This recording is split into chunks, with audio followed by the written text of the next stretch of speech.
Olá! Continuando nosso revisaço sobre direito processual civil, vamos entrar na parte de execução de título extrajudicial. A gente viu que título judicial é executado por cumprimento de sentença, que é uma fase do processo de conhecimento.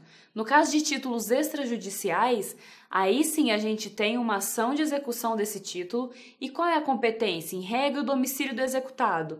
Se foi incerto ou desconhecido o seu domicílio, onde foi encontrado ou no domicílio do exequente, sendo mais de um executado no domicílio de qualquer um deles ou no foro onde foi constituído o título que está sendo executado.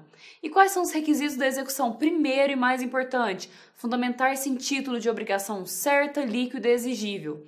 Quanto aos títulos executivos, qual que é importante sempre ter em mente para a prova?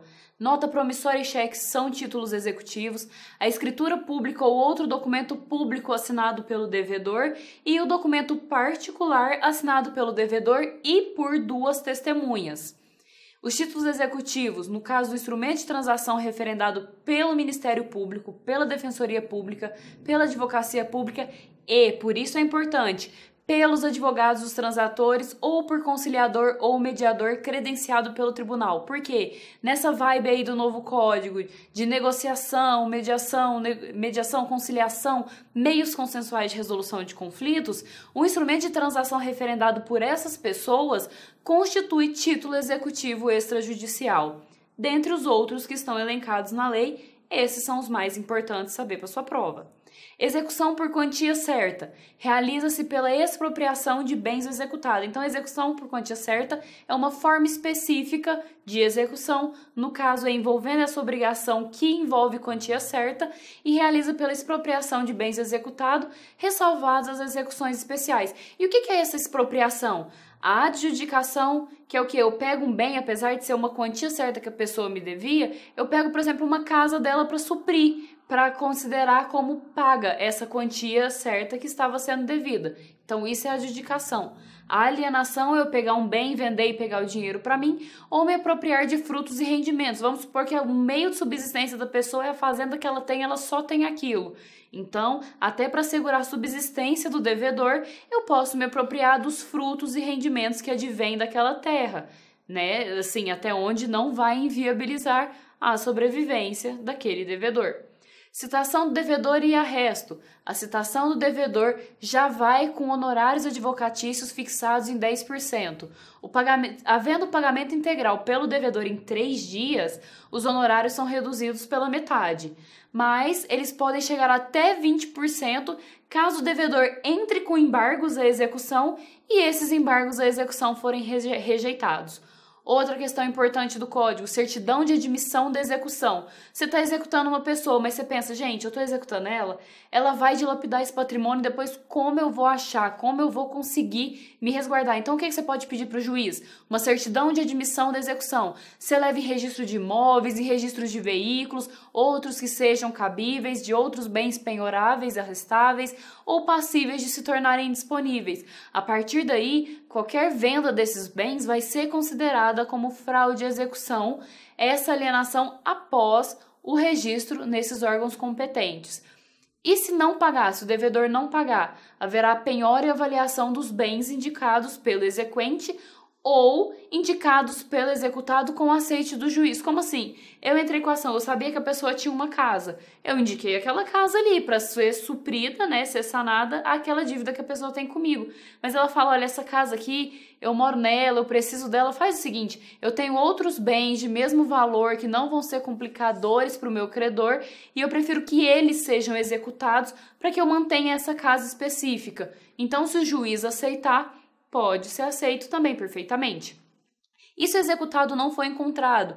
Aí serão arrestados tanto os bens quanto bastem a execução.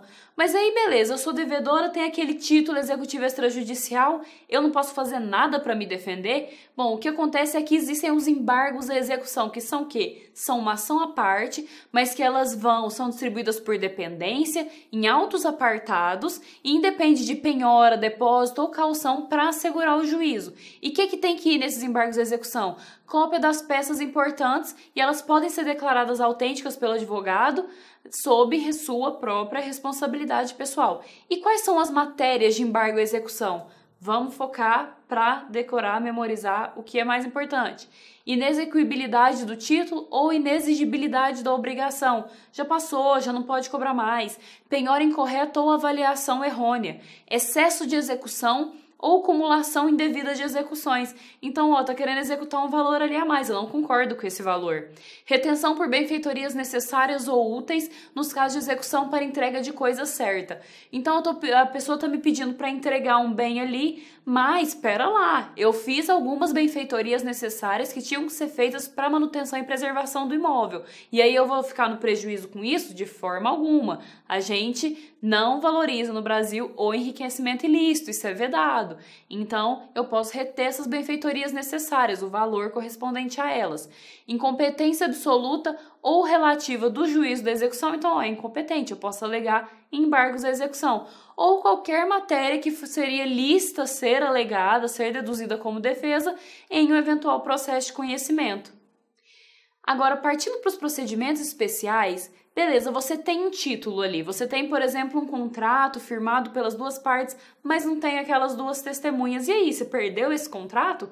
De forma alguma, só não vai ser um título executivo extrajudicial. Então, o que você pode fazer? O próximo passo, se você tiver esse instrumento, é a ação monitória. Então, você tem uma prova escrita que não constitui título executivo da obrigação.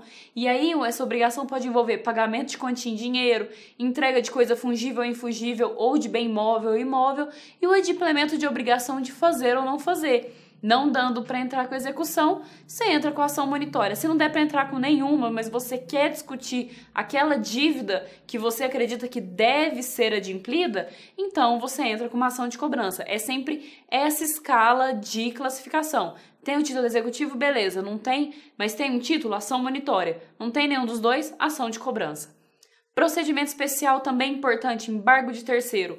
Quem não é parte no processo, mas pode sofrer constrição ou ameaça de constrição de bem que possua direito incompatível com um ato restritivo. Nesse caso, ele pode requerer o desfazimento ou a inibição desse ato. Importante, muito importante também para sua prova, em termos de procedimentos especiais, são as ações de família. O que tem de diferente nas ações de família agora? De novo, a valorização da consensualidade, dos meios consensuais, do acordo, e principalmente a ação de família que envolve tanta afetividade, tanta carga emocional pesada. O que o CPC traz? O que é um procedimento especial? Antes, todos os esforços para a resolução consensual da controvérsia devem ser empreendidos.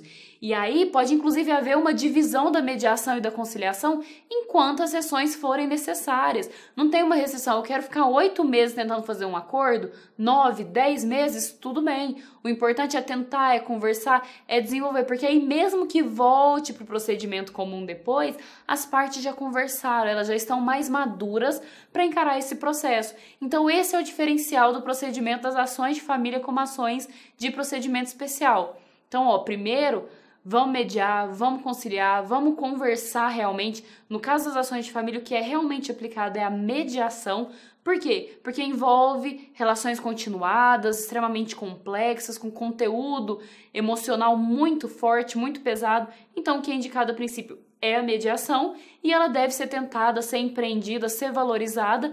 Se não for realizado o acordo, aí sim passa para o procedimento comum e o processo segue normalmente.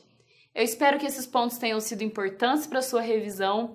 Vai com fé, com concentração para a prova, que vai dar tudo certo. Obrigada!